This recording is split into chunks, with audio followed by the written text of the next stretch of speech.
और मेरे विद्यालय के लिए बड़े हर्ष की बात है कि जम्मू कश्मीर की राज्य सरकार और माननीय उपराज्यपाल जी के द्वारा मुझे 5 सितंबर 2025 को श्रीनगर के SKICC स्टेडियम में सम्मानित किया गया। मेरे लिए तो ये लम्हा जो है वो ज़िंदगी भर भूलने वाला नहीं है।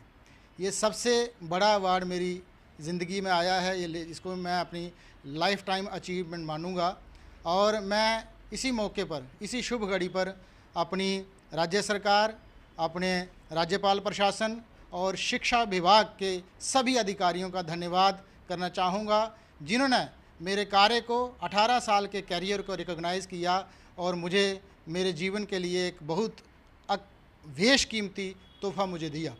मैं आपको एक बात और बताना चाहता हूँ कि हमारे राज्य सरकार और LG प्रशासन के इनिशिएटिव से इस बार पहला जो भाषाओं के क्षेत्र में राज्य पुरस्कार दिया गया है, जो पहले नहीं दिया जाता था, और इससे भाषा के क्षेत्र के जितने भी अध्यापक हैं, अध्यापिकाएं हैं, उनको एक बहुत बड़ा प्रोत्साहन मिलेगा और कहीं ना कहीं उस प्रोत्साहन का जो फ़ायदा है वो हमारे बच्चों को होगा जो हमारे पास घर से पढ़ने आते हैं।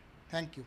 क्योंकि ये स्कूल के लिए भी गर्व की बात है और सबसे बड़ी बात मैं ये मानता हूँ कि अवार्ड के साथ ये न्याय है, क्योंकि तिलकराज जी मेरे यहाँ काम करते हैं एज हेड। मैं यहाँ इंस्टीट्यूशन देखता हूँ तो मैं कहता हूँ कि 70% से ऊपर इन्होंने यहीं पर ही साबित किया हुआ है कि सारा कार्य जिन्होंने संभाला हुआ है।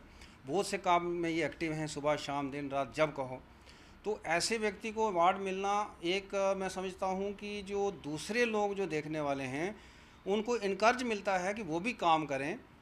ऐसे लोगों को अवार्ड यदि मिलता है जो उस तरह के नहीं है तो वो बात नहीं है। यहाँ पे ये बात साबित होती है, ये जस्टिस होता है। मेरे सामने में इस बात को मानता हूँ कि ये बहुत बड़ा जस्टिस हुआ है। तिलकराज शर्मा जी जो हैं, जब से मैं यहाँ हूँ निरंतर कार्य करते हैं। बेस्ट टीचर के योग्य तो हैं ही हैं, ये बेस्ट हार्ड वर्कर हैं और विश्वसनीय व्यक्ति हैं। पूरी तरह से इन पर विश्वास और भरोसा करके हम लोग यहाँ पर काम करते हैं। तो मुझे इस बात की सबसे ज़्यादा खुशी है कि अवार्ड के साथ न्याय हुआ है। Thank you very much.